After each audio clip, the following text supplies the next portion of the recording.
Well, I think that is true. And I think the most important question, though, is really to focus on what do we need to succeed in Albany? And I think we need an outsider with real skills and experience to drive fundamental change in what has become a failed state government.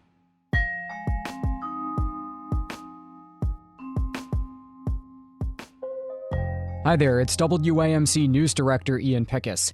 And on this episode of the WAMC News Podcast, we speak with the latest candidate for governor of New York, Republican Harry Wilson. Wilson announced on Tuesday he will seek the nomination, joining a field that also includes Long Island Congressman Lee Zeldin, former Westchester County Executive Rob Astorino, and Andrew Giuliani. Hardworking people have had problem after problem caused by Albany. We don't have to sit idly by and watch it get worse. A career politician can't fix it, but I can. For my family and yours, help me make this a state where opportunity can shine through once again. Let's turn around New York. Wilson says he will put millions of dollars of his own money into the race. It comes 12 years after he narrowly lost a statewide election to Democratic Comptroller Tom DiNapoli. And Harry Wilson joins us now. Thanks for being here. Thanks for having me, and great to talk to you. It's interesting timing when you're joining the field. Why are you announcing that you're getting in right now? Well, the reason I'm running for governor is because I think New York's badly broken and in desperate need of a turnaround. And that's what I've spent my entire career doing, is leading the turnaround of failed organizations. And as I looked at the field, I did not believe that there was a candidate who could bring the same skill set that we desperately need to the race.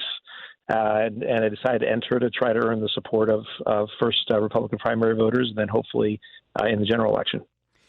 So what I hear you saying is you don't think the current frontrunner, Lee Zeldin, can win a statewide race?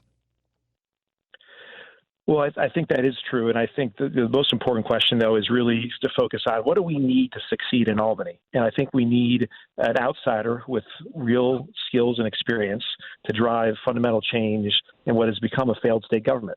And that's why I ultimately focus on kind of what's the core problem. The core problem is failed leadership by career politicians in Albany. And I do not believe another career politician will be able to fix it regardless of party.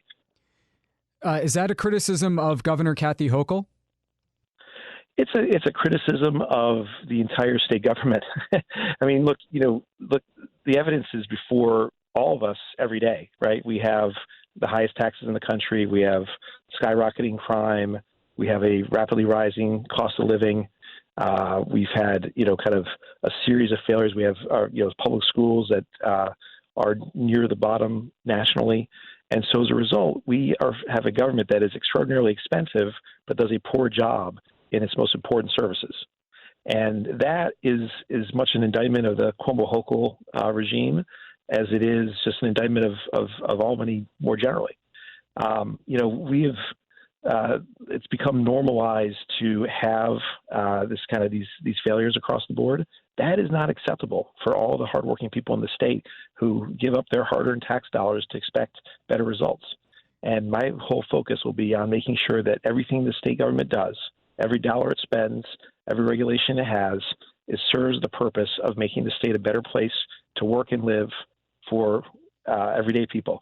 And if it doesn't, then we have to strip that away and focus on the things that do. Is it fair to say, though, you might be rushing to judgment on Governor Hochul? I mean, after all, she's only been in there for 6 months so far. Well, she's been lieutenant governor for 7 years. And that was, so we have the data from the last 7.5 years of the Cuomo and Hochul administration. We also have seen what Governor Hochul has put forth so far, which so far has been to spend a lot of tax dollars to effectively buy influence and support. And that, no surprise, has led to record fundraising by her and her campaign. But it's all at the expense of taxpayers. And that, I think, is just a continuation of the problems we've had for a long period of time in state government. So it is, and I would just say, when you think about that, if you believe that we are operating in New York State and our state government on all cylinders, if you believe that things can't be better, that our schools are as good as they can be, if our streets are as safe as they can be, if our public health is as strong and as robust as it can be, if every New York kid has a fair shot in life, if you believe all that, then absolutely, I believe we should continue more of the same. But if you don't believe that, and you believe that 49 other states seem to do a better job, then we desperately need a change in leadership in Albany. Specifically, what would you do as governor? Because let's say you do win the nomination and the general election, the Democratic legislature is likely to grow only more Democratic in November's elections. You've got supermajorities in the Senate and Assembly as things stand. Well, it's a couple things. There's no question there are kind of substantial Democratic representation in the legislature. That's fine. I've worked across the aisle when in the past. But the more important question to me is really, what are the tools the governor has to drive results for the people of New York? And specifically, the governor has enormous budgetary authority. So in my first budget, in the budget of 2023, we will implement a turnaround plan for the state of New York. It will go through every single dollar of state spending and every single regulation, as I described earlier, and focus on things that actually deliver tangible results in a cost-effective way for New Yorkers. I believe that budget will be far more effective and much smaller. And then, as you know, if the budget is not passed by March 31st, the legislature does not get paid until it does. And we will sit there and negotiate in good faith, but focus on protecting taxpayers and the best interests of the people of the state until we get it done. What happens if, as is likely at the convention in a few days, you do not emerge as the party-backed nominee? What will you do between now and the primary? Oh, I certainly do not expect to be the party-backed nominee at all. One of my opponents who's been running for a year has said publicly that he has close to 100% of the weighted vote locked up. So we went into this knowing that we would need to petition our way onto the ballot, and that's what we plan to do. And so that's the first step, is petitioning our way onto the ballot. And then, and concurrently, we'll be focused on earning the support of primary voters. What differentiates you from the other three Republicans who are in the field right now? I think the primary differences are, one, I've spent my entire career fixing broken organizations, and it's a skill set that is desperately needed to lead a turnaround of Albany. That's I think, the most important question around who can actually effectively be a successful governor. And I think it comes down to that experience and proven skills and, frankly, the guts to make major changes.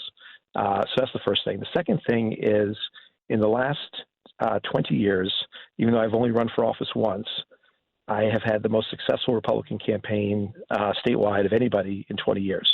The average in that period of time, there have been 18 statewide races. The average Republican loss during that time has been 27 points. I lost by 4. No one else has come within 9 points of me. So even though when I started, Ian, back in 2010 in that campaign, I had no idea what I was doing. I had never worked on a campaign before, much less had a campaign of my own. And yet, despite that, we had the best Republican showing of anybody in the last 20 years. And so I believe that combination of the skill set to be a successful governor, plus the proven statewide electoral success that I would only improve upon in a second run, where I have a much much broader, much more well-resourced campaign. I think those are the combinations that would make us the most likely to be to make us the best candidate to be a successful governor and the most likely to win. You are very wealthy. What would you do, if anything, to separate your business interests while serving as governor from the business of the state? I would put all of my assets into a blind trust and have it managed independently. And like a real one, not the way that President Trump did that, where his children were still in charge of the business while working in the White House.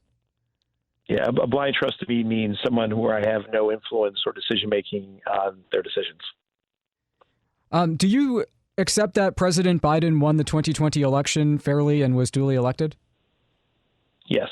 That's Harry Wilson. He's the latest candidate for governor of New York. He's just gotten into the race before the Republicans gather for their state convention. We hope to speak with you again as the campaign continues, and thanks very much for taking the time. Thank you, Ian. Great to talk to you. All right, that does it for this episode of the WAMC News Podcast. Thanks so much for listening. Until next time, I'm Ian Pickus.